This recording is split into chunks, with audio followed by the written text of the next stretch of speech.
Hi అండి. పెరుగు వడని సాఫ్ట్‌గా, జ్యూసీగా ఎలా ప్రిపేర్ చేసుకోవాలో చూసేద్దాం. దీనికోసం ఒక కప్పు మినపప్పు తీసుకొని నీట్‌గా వాష్ చేసేసుకొని 6 గంటల పాటు నానబెట్టుకొని పక్కన పెట్టేసుకుంటున్నాను.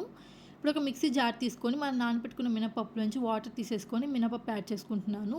రుచికి సరిపడంత సాల్ట్, కొంచెం కొంచెం వాటర్ యాడ్ చేసుకుంటూ మెత్తగా గ్రైండ్ చేసేసుకోవాలి. ఇప్పుడు దీన్ని వేరొక గిన్నెలోకి ట్రాన్స్‌ఫర్ చేసేసుకుంటున్నాను.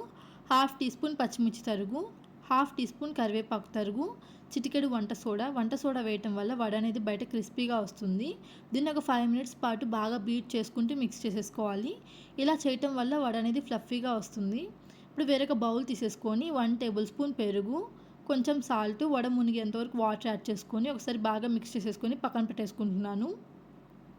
ఇప్పుడు స్టవ్ మీద డీప్ ఫ్రైకి సరిపడంత ఆయిల్ పెట్టేసుకొని ఆయిల్ హీట్ అయిన తర్వాత ప్యాన్కి సరిపోయే వడలు యాడ్ చేసుకొని లో ఫ్లేమ్లోనే అటు ఇటు తిప్పుకుంటూ ఫ్రై చేసేసుకోవాలి. హై ఫ్లేమ్లో పెట్టేసుకుంటే బయట కలర్ వచ్చేసి లోపల పిండి అలానే ఉండిపోతుంది. చూడండి, పెరుగు వడకు అనేది ఈ కలర్ వస్తే సరిపోతుందండి. ఇప్పుడు వీటిని వేడిగానే తీసేసుకొని మనం ప్రిపేర్ చేసి పెట్టుకున్న మజ్జిగలో యాడ్ చేసేసుకోవాలి.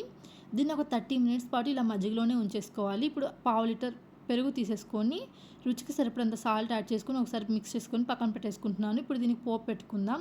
ఒక తడకా ప్యాన్లో 1 టేబుల్ స్పూన్ నూనె, ఒక ఎండుమిరపకాయ, హాఫ్ టీ స్పూన్ జీలకర్ర, హాఫ్ టీ స్పూన్ ఆవాలు, హాఫ్ టీ స్పూన్ పచ్చెనపప్పు, హాఫ్ టీ స్పూన్ మినపప్పు. ఇవి లైట్గా ఫ్రై అయిపోయిన తర్వాత హాఫ్ టీ స్పూన్ అల్లం, హాఫ్ టీ స్పూన్ పచ్చిమిర్చి తరుగు.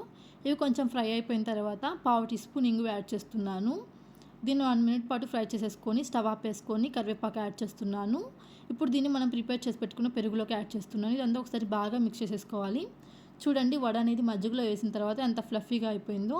ఇప్పుడు దీన్ని మనం ప్రిపేర్ చేసి పెట్టుకున్న పెరుగులోకి యాడ్ చేసుకొని ఒక 30 మినిట్స్ పాటు పక్కన పెట్టేసుకొని సర్వ్ చేసుకుంటే టేస్టీగా ఉండే పెరుగు వడ రెడీ అయిపోతుంది.